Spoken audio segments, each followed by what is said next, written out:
ના અંદર ઔદ્યોગિક નીતિ દ્વારા ઉદારીકરણ, ખાનગીકરણ, વૈશ્વિકરણ 1991ની ઔદ્યોગિક નીતિના લક્ષણો જોયા હતા. જે 1991ના અંદર પીવી નરસિંહ રાવની સરકાર દ્વારા નવી ઔદ્યોગિક નીતિ જાહેર કરી હતી. એના અંદર એક શબ્દ હતો કે ઉદારીકરણ, વૈશ્વિકરણ અને ખાનગીકરણ. એમાંનો આપણે એક શબ્દ લેવાનો છે, એ છે ઉદારીકરણ. ઉદારીકરણ કે ઉદારીકરણ નીતિને કારણે આપણને કયા ફાયદા થયા છે અને કયા ગેરફાયદા થયા છે.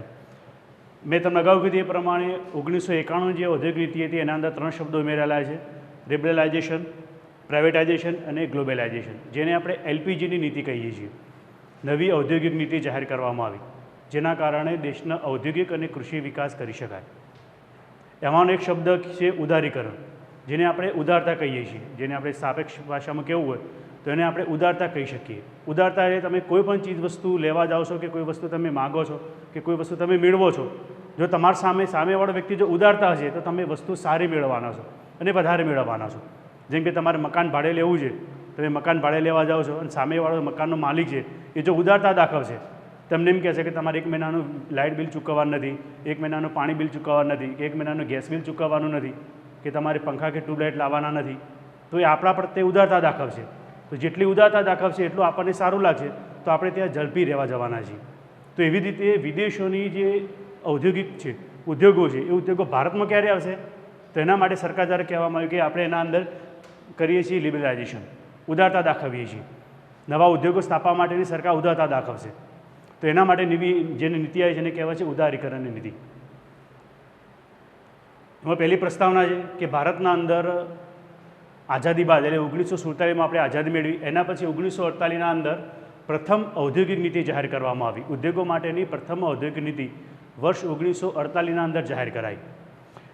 ત્યારબાદ મહાલનોબિસ કમિટીની ભલામણોને આધારે 1956ના અંદર બીજી ઔદ્યોગિક નીતિ જાહેર કરવામાં આવી. પહેલી ઔદ્યોગિક નીતિ હતી એ મોટાભાગે હેરડ ડોમરના મોડલના આધારે જ હતી. બીજી ઔદ્યોગિક નીતિ છે એ મોટાભાગે મહાલનોબિસ મોડલના આધારિત છે. એટલે 1956થી 1961ની ઔદ્યોગિક નીતિ વિશ્વના બદલાયેલા આર્થિક સંજોગો અનુરૂપ 24 જુલાઈ 1991ના રોજ નવી ઔદ્યોગિક નીતિ જાહેર કરવામાં આવી. વૈશ્વિક જે ફેરફારો થયા છે એને આધારે આપણા દેશમાં પણ ચીજવસ્તુનું ઉત્પાદન વધે, બેકારીના પ્રમાણમાં ઘટાડો થાય, રોજગારીનું પ્રમાણ વધે, તો એ ધ્યાનમાં રાખીને સરકાર દ્વારા વિશ્વના બદલાયેલા આર્થિક સંજોગોને અનુરૂપ 24 જુલાઈ 1991ના રોજ સરકાર દ્વારા નવી ઔદ્યોગિક નીતિ જાહેર કરવામાં આવી, જેમાં ખાનગીકરણ, ઉદારીકરણ અને વૈશ્વિકરણને મહત્ત્વ આપવામાં આવ્યું. જો એના અંદર 3 શબ્દો છે: ખાનગીકરણ, ઉદારીકરણ અને વૈશ્વિકરણ. ખાનગીકરણ એટલે જે જાહેર ક્ષેત્રો છે જે ખોટ કરે છે અથવા તો માદા એકમો છે, એ માદા એકમોને ખાનગી ક્ષેત્રની ભાગીદારી કરવાની છે. એટલે સરકાર દ્વારા એ ખાનગી એકમો ખાનગી ક્ષેત્રને, જાહેર એકમો છે એ ખાનગી ક્ષેત્રને સોંપવામાં આવે છે, જેના અંદર 50% કે 40% કે 41% ભાગીદારી કરવામાં આવે છે. બીજું છે ઉદારીકરણ, જે આપણે આજે ભણવાના છીએ કે ઉદારીકરણ કોને કહેવાય. એટલે ઉદ્યોગોના અંદર ઉદ્યોગો નાખવા માટે સરકાર જે નવા નીતિ નિયમો મૂકે છે એના અંદર સરળતા લાવે છે, ઉદારતા લાવે છે, એને કહેવાય છે ઉદારીકરણ. અને ત્રીજું છે વૈશ્વિકરણ, કે આપણે જે ચીજવસ્તુ ઉત્પાદન કરીએ છીએ એ વિશ્વના દરેક ખૂણા સુધી પહોંચે અને વિશ્વના અંદર ઉત્પાદન થયેલી ચીજવસ્તુ આપણા દેશ સુધી પહોંચે, એને કહેવાય છે વૈશ્વિકરણ. એટલે 1991ની ઔદ્યોગિક નીતિને એલપીજી, લિબરલાઇઝેશન, પ્રાઇવેટાઇઝેશન અને ગ્લોબલાઇઝેશન, જેને આપણે ગુજરાતીમાં કહીએ છીએ ઉદારીકરણ, ખાનગીકરણ અને વૈશ્વિકરણ નીતિ ઘડવામાં આવી. એના પછી જે નવી ઔદ્યોગિક નીતિ જે 1991ના અંદર ઘડવામાં આવી, તો એના કેટલાક ઉદ્દેશો હતા. એમાં પહેલો ઉદ્દેશ્ય છે કે આયોજનના છેલ્લા 4 દાયકામાં ઊભા કરેલ મજબૂત પાયાનો મહત્તમ લાભ મેળવવો. કે 1991ના અંદર જે નવી ઔદ્યોગિક નીતિ આવી એ સમય દરમિયાન, એ 1947થી માંડીને 1991 સુધી જે ઔદ્યોગિક નીતિ આવી એના કારણે કૃષિ અને ઉદ્યોગોનો વિકાસ થયેલો છે. એ કૃષિ અને ઉદ્યોગોના વિકાસના અંદર મજબૂત પાયો બનેલો છે, જે ચાવીરૂપ ઉદ્યોગો છે એનો મહત્તમ લાભ મેળવવો દેશને, એનો પહેલો ઉદ્દેશ હતો. બીજો ઉદ્દેશ્ય છે ઔદ્યોગિક માળખામાં ઉદ્ભવેલ મર્યાદાઓ દૂર કરવી. સરકારે જે નવા ઉદ્યોગો નાખવામાં આવેલા છે એ ઉદ્યોગોને કારણે કોઈ જગ્યાએ પ્રાદેશિક અસમાનતા કે આવકની અસમાનતા ઊભી થતી હોય તો એવી જે મર્યાદાઓ છે એ મર્યાદાઓ દૂર કરવા માટેનો પ્રયત્ન આ નવી ઔદ્યોગિક નીતિના અંદર કરવામાં આવ્યો. ત્રીજું છે ઉત્પાદકતા અને લાભદાયક રોજગારીનો દર જાળવવો. એટલે કે નવી ઔદ્યોગિક નીતિના અંદર જે એના 3 શબ્દો ઉમેરાયા છે: ઉદારીકરણ, ખાનગીકરણ, વૈશ્વિકરણ. એને કારણે દેશના અંદર ચીજવસ્તુનું ઉત્પાદન માંગ પ્રમાણે ઉત્પાદન થાય એ માટે ઉત્પાદકતા વધારવામાં આવશે. અને બીજું લાભદાયક એટલે મોટાભાગે રોજગારીના પ્રમાણમાં વધારો કરવાનો ઉદ્દેશ હતો. અને ચોથો ઉદ્દેશ એ આંતરરાષ્ટ્રીય ઉદ્યોગ ક્ષેત્રની હરીફાઈનો સામનો કરવો. એટલે આપણે જે ચીજવસ્તુ બનાવીએ છીએ એ ઉદારીકરણ, ખાનગીકરણ, વૈશ્વિકરણને કારણે વિદેશી કંપનીઓ ભારતમાં આવશે કે આપણી કંપની વિદેશોમાં જશે. એના કારણે શું થાય છે કે આપણી ચીજવસ્તુઓને કે વિદેશી ચીજવસ્તુઓને એકબીજા સામે હરીફાઈ કરવી પડશે.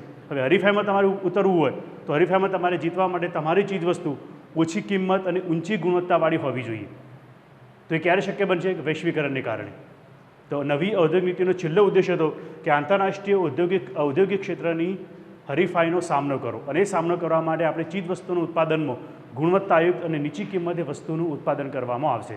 એવો એનો ઉદ્દેશ નક્કી કરવામાં આવ્યો. એના ઉદ્દેશો બાદ આપણે જે ક્વેશ્ચન છે કે ઉદારીકરણ કોને કહેવાય? મેં તમને અગાઉ જે સમજાવ્યું એ પ્રમાણે કે તમારે મકાન લેવું છે, મકાન માલિક તમારા સાથે ઉદારતા દાખવશે. તમારા લાઇટ બિલ હોય છે, અથવા તો પાણી બિલ છે, કે ગેસ બિલ છે, અથવા ટ્યુબલાઇટ કે પંખા તમને આપે છે, 1 મહિનાનું ભાડું નથી લેતો કે 20 દિવસનું ભાવ નથી લેતો, તો તમારા પ્રત્યે ઉદારતા દાખવશે તો તમને માલિક સારો લાગશે. તો એ જ પ્રમાણે આપણે જોઈએ છીએ કે ઔદ્યોગિક નીતિના અંદર ઉદારીકરણ લાવવામાં આવી. તો ઉદારીકરણ કોને કહેવાય? તો જો એનો અર્થ કે ઉદારીકરણ એટલે લોકોના આર્થિક વ્યવહારમાં સરકાર દ્વારા મૂકવામાં આવતા અંકુશો, નિયંત્રણો અને અવરોધોમાં કરવામાં આવતો ઘટાડો. એટલે સરકાર જે નવા ઉદ્યોગ નાખવા માટે સરકારે જે અંકુશો મૂકેલા છે, જે નિયંત્રણો મૂકેલા છે, અથવા તો જે અવરોધો મૂકેલા છે, જેમ કે સરકારે નક્કી કર્યું કે ભાઈ ઈડરના અંદર અથવા તો હિંમતનગર દરેક જિલ્લાના અંદર 2 કે 3 મોટા ઉદ્યોગો જ હોવા જોઈએ, એથી વધુ ઉદ્યોગો હોવા જોઈએ નહીં. તો સરકારે અંકુશ મૂક્યું છે, પણ એ અંકુશ અહીં હટાવી લેવામાં આવે છે. અથવા તો ચીજવસ્તુનું ઉત્પાદન કરવા માટે તમારે કાચો માલની આયાત કરવામાં આવે છે, પણ સરકારે આયાત માટે નિયંત્રણ મૂકેલું છે કે તમે વધુ આયાત કરી શકતા નથી. તો સરકાર એ નિયંત્રણ હટાવી દે છે, જેથી કરીને તમે વધુ આયાત કરશો, વધુ ઉત્પાદન કરશો, દેશનો આર્થિક વિકાસ વધારી શકાય છે. એટલે ઉદારીકરણ નીતિના અંદર સરકાર દ્વારા લોકોના આર્થિક વ્યવહારમાં સરકાર દ્વારા મૂકવામાં આવતા જે નિયંત્રણો છે, અંકુશો છે અથવા તો અવરોધો છે, જે સરકારના નીતિ નિયમો છે, એને હળવા કરવામાં આવે છે. અને બજાર તંત્ર દ્વારા આર્થિક નિર્ણયો લેવાતા હોય તે વ્યવસ્થાને ઉદારીકરણ કહેવાય છે. એટલે બજારના અંદર કઈ ચીજ વસ્તુની જરૂર છે, તો એને આધારે જે નિર્ણયો લેવાતા હોય છે, એના આધારે જે ઉદારતા દાખવવામાં આવે છે, એને કહેવાય છે ઉદારીકરણ. બીજી વ્યાખ્યા જોઈએ તો આર્થિક ઉદારીકરણની પ્રક્રિયામાં ઉદ્યોગોને પરવાના લેવામાંથી મુક્તિ આપવામાં આવી છે. આપણે અગાઉના લેક્ચરના અંદર જોયું કે 1951 ઔદ્યોગિક નીતિના અંદર સૌથી મહત્વનું લક્ષણ હતું પરવાના કે લાયસન્સ નાબૂદી. તમારે કોઈ પણ ઉદ્યોગ નાખવો છે તો તમારે એ મોટાભાગે ત્યાં પરવાના લેવું પડતું હતું, તમારે એના માટે લાયસન્સ લેવું પડતું હતું, અને લાયસન્સ લેવા માટે મોટાભાગે ભ્રષ્ટાચાર કરવામાં આવતો હતો. તો આ ભ્રષ્ટાચાર ન થાય એ માટે સરકારે શું કર્યું? તો આર્થિક ઉદારીકરણની પ્રક્રિયામાં ઉદ્યોગોને પરવાના લેવામાંથી મુક્તિ આપી છે કે તમારે જે સરકાર નક્કી કરેલા છે 6 કે 7 કે 8 ઉદ્યોગો, તો 8 ઉદ્યોગો માટે તમારે પરવાના લેવાના છે, બાકીના કોઈ ઉદ્યોગો માટે તમારે સરકારની પરવાનગી લેવાની રહેતી નથી. એટલે સરકારે ઉદારતા દાખવી છે. જે પહેલાં તમારે ઉદ્યોગ સ્થાપના માટે તમારે પહેલાં સરકાર પાસે જવું પડતું હતું, હવે સરકાર પાસે જવાની જરૂર નથી. સરકાર તમને આપોઆપ લાયસન્સ આપી દે છે, અથવા તમે લાયસન્સ લેવાની જરૂર નથી, તમારે કોઈ વધારે દસ્તાવેજો કરવાની રહેતા નથી. એ સરકાર તમારા પ્રત્યે ઉદારતા દાખવશે. બીજું છે જાહેર ક્ષેત્રની યાદીમાં ઘટાડો. જાહેર ક્ષેત્રની જે 24 કે 26 જેટલા ઉદ્યોગો હતા એના પ્રમાણમાં ઘટાડો કરીને સરકારે 6 કે 8 ઉદ્યોગો કરી દીધા છે. લગભગ 1991ના અંદર 8 ઉદ્યોગો હતા, અને ત્યાર પછી 2 ઉદ્યોગો એના અંદર રદ કરવામાં આવે. કુલ હાલ મોટાભાગે 6 ઉદ્યોગો છે. તો જાહેર ક્ષેત્ર દ્વારા આ 6 ઉદ્યોગોના જ ઉત્પાદન કરવામાં આવશે, બાકી બધા ક્ષેત્રમાં ખાનગી ક્ષેત્રને પ્રવેશની છૂટ આપવામાં આવી છે.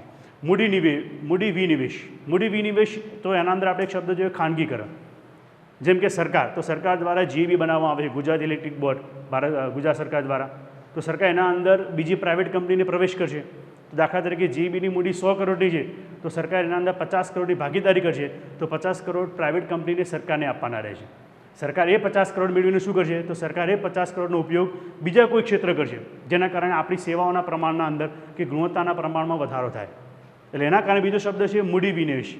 એના પછી વિદેશી રોકાણમાં છૂટછાટો, આયાત અને જકાતમાં ઘટાડો. બીજું કે વિદેશી રોકાણ કરવા માટે સરકારના કેટલા નિયંત્રણો હતા, કેટલાક અંકુશો હતા, કેટલાક અવરોધો હતા. આ બધા જ નિયંત્રણો, અંકુશો કે અવરોધો દૂર કરવામાં આવે અને આયાત અને જકાતના પ્રમાણમાં ઘટાડો કરવામાં આવ્યો. એટલે પરિણામે ઉદારીકરણ નીતિના અંદર સરકાર દ્વારા તમારે કોઈ નવો ઉદ્યોગ નાખવો છે તો સરકાર દ્વારા અંકુશો, નિયંત્રણો, અવરોધો હળવા કરાયા, જેના કારણે તમે વધુ ચીજ વસ્તુનું ઉત્પાદન કરવા માટે કે નવો યુનિટ સ્થાપવા માટે કે નવો ઉદ્યોગ સ્થાપવા માટે તમને સરકાર દ્વારા ઉદારતા દાખવવામાં આવે. સરકાર દ્વારા ઉલટાની તમને સહાય કરવામાં આવે, તમને સબસિડી આપવામાં આવે, જેથી કરીને તમે વધુમાં વધુ ચીજ વસ્તુનું ઉત્પાદન કે નવા યુનિટ તમે શરૂ કરી શકો છો. તો એને કહેવાય છે ઉદારીકરણ નીતિ. એટલે ટૂંકમાં ઉદારીકરણનો અર્થ થાય છે કે સરકાર દ્વારા મૂકવામાં આવતા અંકુશો, નિયંત્રણો અને અવરોધોના પ્રમાણમાં હળવા કરવા અથવા તો ઘટાડવા, જેના કારણે દેશના અંદર કૃષિ અને ઉદ્યોગોનો વિકાસ થાય અને ઔદ્યોગિક ક્ષેત્રના પ્રમાણમાં વધારો કરી શકાય. એના પછી આપણે જે ક્વેશ્ચન પૂછાતો હોય એ તમારે આવે છે ઉદારીકરણના ફાયદા અને ગેરફાયદા. હવે સરકાર દ્વારા નવા ઉદ્યોગો નાખવા માટે તમારે જે નિયંત્રણો છે, અંકુશો છે અથવા તો અવરોધો છે એ સરકાર દ્વારા હવે હળવા કરી દેવાય છે અથવા ઉદારતા દાખવવામાં આવી છે. તો એના કારણે કયા ફાયદા થાય છે?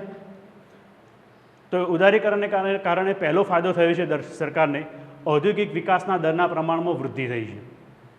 તો ઇન્ડસ્ટ્રીયલ ક્ષેત્ર અથવા ઔદ્યોગિક ક્ષેત્ર છે, કૃષિ ક્ષેત્ર છે, એનું પ્રમાણ વધ્યું છે. કેવી રીતે? તો 1991 ઔદ્યોગિક નીતિને કારણે, ઉદારીકરણને કારણે ઔદ્યોગિક વિકાસના દરમાં વૃદ્ધિ થઈ છે. શરૂઆતના 5 વર્ષના અંદર એટલે 8મી યોજના સુધી 7.4% જેટલો આર્થિક વૃદ્ધિનો દર હતો અને 9મી યોજનામાં ઘટીને 4.3% જેટલો થયો છે, પરંતુ 10મી યોજનામાં ફરીથી વધીને 8.9% જેટલો થયો છે. એટલે ઉદારીકરણને કારણે સરકાર દ્વારા જે ઔદ્યોગિક વિકાસનો દર છે, જે આઝાદી સમયે 2 થી 3% આજુબાજુ હતો, એ વર્તમાનના અંદર 8.9% એટલે 9%ની આજુબાજુ આપણે ઔદ્યોગિક વિકાસના દરમાં વૃદ્ધિ કરી છે. એટલે ઉદ્યોગોનું પ્રમાણ વધ્યું છે અને સાપેક્ષ છે કે ઉદ્યોગોનું પ્રમાણ વધશે તો આપણને ખ્યાલ છે કે એની સાથે ઉત્પાદન, આવક અને રોજગારી પણ વધશે, દેશ આર્થિક વિકાસ સાધી શકે છે. એટલે પહેલો આપણને લાભ થયો છે કે ઔદ્યોગિક વિકાસના દરમાં વૃદ્ધિ થઈ છે. બીજો પોઈન્ટ છે નિકાસ. નિકાસ એટલે આપણે એક દેશમાંથી બીજા દેશમાં ચીજવસ્તુ મોકલીએ છીએ. ભારતમાંથી બીજા દેશના અંદર ચીજવસ્તુ મોકલીએ એને આપણે નિકાસ કહીએ છીએ અને બીજા દેશમાંથી આપણા દેશમાં વસ્તુ લાવીએ છીએ તો એને આપણે આયાત કહીએ છીએ. તો ઉદારીકરણને કારણે કયો ફાયદો થયો છે? તો ઉદારીકરણને કારણે નિકાસના પ્રમાણમાં વૃદ્ધિ થઈ. એટલે એક્સપોર્ટ જે આપણે બીજા દેશમાં મોકલતા હતા એનું પ્રમાણ આપણે ત્યાં વધ્યું છે. શા માટે? તો ઉદારતાને કારણે નવા ઉદ્યોગોની સ્થાપના થઈ છે, નવા યુનિટો બન્યા છે, ઉત્પાદન વધ્યું છે, માંગ કરતાં ઉત્પાદન વધારે છે, પુરવઠો વધુ છે, તો આપણે વિદેશોમાં ચીજવસ્તુઓ મોકલી શકીએ છીએ. એટલે નિકાસોના પ્રમાણમાં વૃદ્ધિ થઈ છે. એટલે ઉદારીકરણને કારણે ભારતની નિકાસ વૃદ્ધિ થઈ છે. વર્ષ 1990-91ના અંદર નિકાસો 32,538 કરોડની હતી 1990-91ના અંદર. એ 90-91ના અંદર ઉદારીકરણ, વૈશ્વિકરણ અને ખાનગીકરણ નીતિ લાવવાને કારણે એ વધીને 2010-11ના અંદર 11,42,649 કરોડ જેટલી થઈ છે. એટલે જે પહેલાં નિકાસોનું પ્રમાણ 32,000 હતું એ વર્તમાનમાં વધીને 11 લાખ કરોડ જેટલું થયું છે. શાના કારણે? તો ઉદારીકરણ નીતિને કારણે. સરકારે જે ઉદારતા દાખવી છે એના કારણે ઉદ્યોગોનું પ્રમાણ વધ્યું છે, ઉત્પાદન વધ્યું છે અને આપણે વધુ નિકાસ કરતા થયા છે. એટલે એક દેશમાંથી બીજા દેશના અંદર આપણી ચીજવસ્તુ, જેને આપણે વૈશ્વિકરણ કહેતા હતા, તો આપણી ચીજવસ્તુઓ વિદેશોના અંદર પહોંચવા લાગી છે. એટલે નિકાસોના પ્રમાણમાં વધારો થયો છે. ત્રીજો સૌથી મહત્ત્વનો છે એની ક્વોલિટી. આપણે કોઈ પણ ચીજવસ્તુનું ઉત્પાદન કરીએ છીએ તો એની ગુણવત્તા યોગ્ય હોવી જરૂરી છે. જો ગુણવત્તા તમારી યોગ્ય ન હોય તો તમારી ચીજવસ્તુની માંગ વધતી નથી. જેમ કે આપણે બજારમાં જઈએ છીએ તો મેડ ઇન ઇન્ડિયાની પણ વસ્તુઓ છે, મેડ ઇન USA હશે, મેડ ઇન જાપાન હશે, મેડ ઇન ચાઇના હશે. તો આપણે શાના આધારે લઈએ છીએ? તો એની ગુણવત્તા અને કિંમતને આધારે. તમારી ચીજવસ્તુની ગુણવત્તા સારી હશે અને કિંમત ઓછી હશે તો આપોઆપ તમારી ચીજવસ્તુની માંગ વધવાની છે. તો ઉદારીકરણના અંદર સરકારે શું કર્યું છે? તો નવા ઉદ્યોગો નાખવા માટે સરકારે નિયંત્રણો હળવા કર્યા છે. કરવેરા નીતિના અંદર તમને મુક્તિ આપી છે. આયાતોના આયાત જકાતના પ્રમાણમાં ઘટાડો કર્યો છે.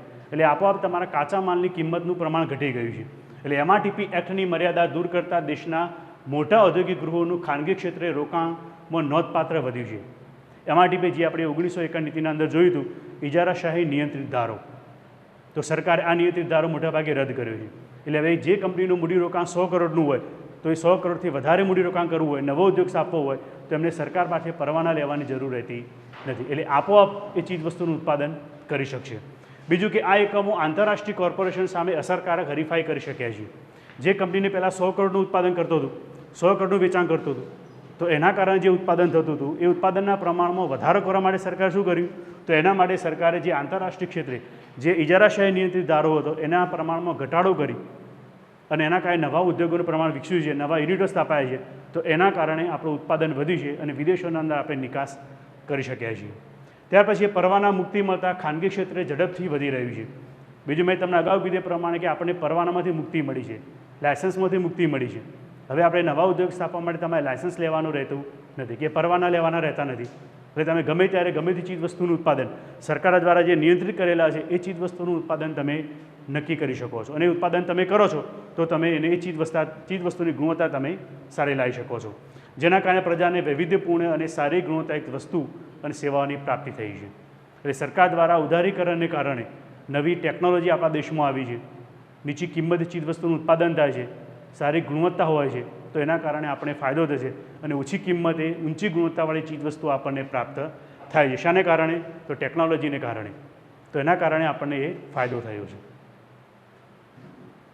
એના પછી જે ચોથા નંબરનું, તો ઉદારીકરણ નીતિને કારણે વિદેશી ઉનિયામણ એટલે વિદેશી જે નાણું છે એ વિદેશી નાણાંના પ્રમાણમાં આપણી પાસે વધારો થયો છે. કારણ કે ઉદારતા દાખવવાને કારણે આપણે ચીજવસ્તુનું ઉત્પાદનમાં વધારો થયો, ચીજવસ્તુનું ઉત્પાદન વધ્યું તો આપણે વિદેશોમાં આપણે નિકાસ કરીએ છીએ તો આપણે વિદેશી ઉનિયામણ પ્રાપ્ત થાય છે. તો ઉદારીકરણ નીતિને કારણે વર્ષ 1990-91 અંદર વિદેશી ઉનિયામણ $6 બિલિયન હતું, જે વધીને વર્ષ 2000 અને 2001માં $42 બિલિયન થયું. એટલે 1990-91 અંદર આપણી પાસે વિદેશી ઉનિયામણ નિકાસોનું પ્રમાણ જે $6 બિલિયન હતું એ વધીને આપણી નિકાસો વધી છે. નિકાસો વધવાને કારણે માંગ વધી છે, તો નિકાસો વધી છે, ઉત્પાદન આપણે વધારે કરી શકીએ છીએ. સરકારે ચીજવસ્તુના કાચો માલ તમે આયાત કરો છો તો સરકાર દ્વારા તમને નિયંત્રણ હળવા કરાયા છે, આ જકાતમાં મુક્તિ અપાઈ છે, તો આપણે વધુ આયાતો કરી વધુ નિકાસ કરી શકીએ છીએ. તો નિકાસનું પ્રમાણ વધતા આપણું જે વિદેશી ઉનિયામણ હતું એ 2001ના અંદર $42 બિલિયન સુધી પહોંચ્યું છે. શાને કારણે? તો ઉદારીકરણની નીતિને કારણે. એના પછી પાંચમા નંબરનો જે આપણે લાભ થયો છે એ છે પરવાના રદ.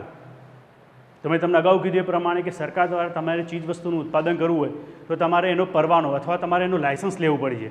પણ આ લાયસન્સ લેવા માટે સરકારે 1991 નીતિના અંદર ફેરફારો કર્યા છે. હવે તમારે જે સરકાર નક્કી કરેલા છે એટલા જ ઉદ્યોગો માટે જ તમારે લાયસન્સ લેવાનું છે, બાકી તમારે લાયસન્સ લેવાની જરૂર રહેતી નથી. એટલે મોટાભાગે જે ઉદ્યોગોને લાયસન્સ મળે ત્યાર પછી ઉદ્યોગ શરૂ કરતા હતા, આ સમયગાળો હવે ઘટી ગયો છે. એટલે ટૂંકમાં પરવાના પદ્ધતિ મોટાભાગે રદ કરાઈ છે. તો 1991ની નવી ઔદ્યોગિક નીતિના અંદર પરવાના નિયંત્રણો હળવા કરવામાં આવે છે. પરવાના લેવા માટેના જે દસ્તાવેજો હતા, જે કાગળે તમારે કરવાના આવે છે, એ સિંગલ વિન્ડો સ્કીમ દ્વારા કરવામાં આવે છે. એટલે એક જ જગ્યાએ તમને બધી સેવાઓ પ્રાપ્ત કરવામાં આવે છે. જે સમયગાળો 6 કે 1 વર્ષમાં થતો હતો એ ફક્ત હવે ઓનલાઈન અરજી દ્વારા 10 દિવસમાં થઈ જશે. એટલે આપોઆપ તમારો જે સમય છે સમયમાં તમને ઘટાડો મળે છે.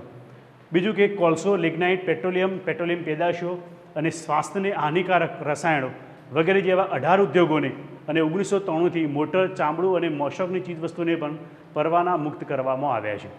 જે નવા ઉદ્યોગો નાખવા માટે તમારે સરકારની પરવાનગી લેવી પડતી હતી, પણ 1991 ઔદ્યોગિક નીતિના અંદર કયા ઉદ્યોગો? તો મોટાભાગે કોલસો હોય, લિગ્નાઇટ છે, પેટ્રોલિયમ પેદાશો છે, અથવા તો સ્વાસ્થ્યને હાનિકારક એવી જે ચીજવસ્તુનું તમે ઉત્પાદન કરો છો એવા 18 ઉદ્યોગો તેમજ મોટર, ચામડું અને મોશકની ચીજવસ્તુને હવે પરવાના મુક્ત જાહેર કરવા છે. એટલે એના માટે તમારે સરકાર પાસેથી લાયસન્સ લેવાની જરૂર રહેતી નથી, કે તમારે પરવાના લેવાના રહેતા નથી. તમે સરકારને એક અરજી કરો છો સિંગલ વિન્ડો સ્કીમના અંદર અને આપોઆપ તમને મંજૂરી મળી જતી હોય છે. જેમને હવે પરવાના લેવાની જરૂર રહેતી ફક્ત સરકારને માહિતી આપવાની રહેશે. એટલે તમારે ફક્ત સિંગલ વિન્ડો સ્કીમના અંદર તમારે માહિતી આપવાની છે અને ત્યાર પછી તમે તમારો ઉદ્યોગ કે ઔદ્યોગિક એકમ તમે શરૂ કરી શકો છો. તો આ સુધી એ ઉદારીકરણ નીતિને કારણે આપણને કયા કયા ફાયદાઓ થયા છે કે નિકાસોના પ્રમાણમાં વૃદ્ધિ થઈ છે અથવા વિદેશી ઉનિયામણના પ્રમાણમાં વધારે વૃદ્ધિ થઈ છે, ઉદ્યોગોનું ઉત્પાદન વધ્યું છે, માંગના પ્રમાણમાં વૃદ્ધિ થઈ છે, ક્વોલિટી ઇન્સ્યોરન્સ એટલે આપણને ગુણવત્તાયુક્ત ચીજવસ્તુની પ્રાપ્તિ થઈ છે. પણ એની સાથે સાથે ઉદારીકરણ નીતિને કારણે દેશને કેટલાક ગેરફાયદા પણ થયા છે. તો કયા કયા ગેરફાયદાઓ થયા છે? તો એના અંદર પહેલો પ્રશ્ન જે આવે છે વહેંચણીના અંદર નિષ્ફળતા નીવડી છે. 1991 નવી ઔદ્યોગિક નીતિ છે એમાં જે ઉદારીકરણનો જે નીતિ નિયમ છે એને કારણે વહેંચણીના અંદર નિષ્ફળ આવી છે. એટલે આ નીતિમાં માનવ વિકાસ પર પડનારી અસરો પર દુર્લક્ષ સેવામાં આવી છે અને આ નીતિથી પ્રાપ્ત થયેલા લાભો માનવલક્ષી વહેંચણી કરવામાં સરકાર નિષ્ફળ ગઈ હોવાથી રાજકીય પીછેહટ કરવી પડી છે અને સામાન્ય લોકો સુધી તેના લાભો પહોંચી શક્યા નથી. મેં તમને અગાઉ કીધું કે મોટર અને ચામડું અથવા પેટ્રોલિયમ પેદાશો કે સ્વાસ્થ્યને હાનિકારક હોય એવા ચીજવસ્તુ માટે પહેલાં પરવાના લેવાના હતા. હવે પરવાના કે લાયસન્સ લેવાની રહેતી નથી. તમારે ફક્ત સરકારને માહિતી આપવાની છે. તો જેટલું સ્વાસ્થ્યને હાનિકારક ચીજવસ્તુનું ઉત્પાદન વધશે એટલી અસર આપણા સ્વાસ્થ્ય ઉપર વધારે પડવાની છે અને જેટલું આપણું સ્વાસ્થ્ય બગડશે એટલો કાર્યક્ષમતા ઓછી થશે અને કાર્યક્ષમતા ઓછી થાય તો આપોઆપ આપણું ઉત્પાદન ઓછું થતું હોય છે. અને ઉદારીકરણ નીતિને કારણે વહેંચણી કરવામાં સરકાર નિષ્ફળ નીવડી છે. બીજા નંબર છે આવકની અસમાનતાના પ્રમાણમાં વધારો. કે ઉદારીકરણ નીતિને કારણે આપણે જોઈએ કે મોટાભાગે ખાનગી ક્ષેત્રને સૌથી વધુ લાભ થયા છે અથવા જાહેર ક્ષેત્રના અંદર મૂડી વિનિવેશ કરવામાં આવે છે તો ખાનગી ક્ષેત્ર સૌથી વધુ ચીજવસ્તુનું ઉત્પાદન કરે છે અને ખાનગી ક્ષેત્ર કઈ ચીજ વસ્તુનું ઉત્પાદન કરશે? તો મોટાભાગે મોશોકની ચીજ વસ્તુઓ, એસી હોય, ફ્રીજ છે, પંખા છે, કુલર છે, અથવા તો ટુ વ્હીલર છે, ફોર વ્હીલર છે, અથવા તો પ્રતિષ્ઠાવાળી ચીજ વસ્તુઓ છે, સોનું ચાંદી છે. તો આવી ચીજ વસ્તુનું ઉત્પાદન વધારે કરશે જેના અંદર સૌથી વધુ નફો મળે છે. પ્રાથમિક ચીજ વસ્તુનું ઉત્પાદન વધારે કરતા નથી, કારણ કે એના અંદર સરકાર દ્વારા નીતિ નિયમો મૂકેલા છે, એ તમે વસ્તુની કિંમત વધારી શકતા નથી. તો ખાનગી ક્ષેત્ર શું કર્યું? આને ઉદારીકરણ નીતિને કારણે એમને મોશોકની ચીજ વસ્તુનું ઉત્પાદન વધારી લીધું, એટલે એ લોકોની આવકો વધી ગઈ. ખાનગી ક્ષેત્રના જે માલિકો હતા એમની આવકો વધી, પણ કર્મચારીને એમને પગાર વધાર્યો નહીં, એટલે એના કારણે આવકની અસમાનતા ઊભી થઈ.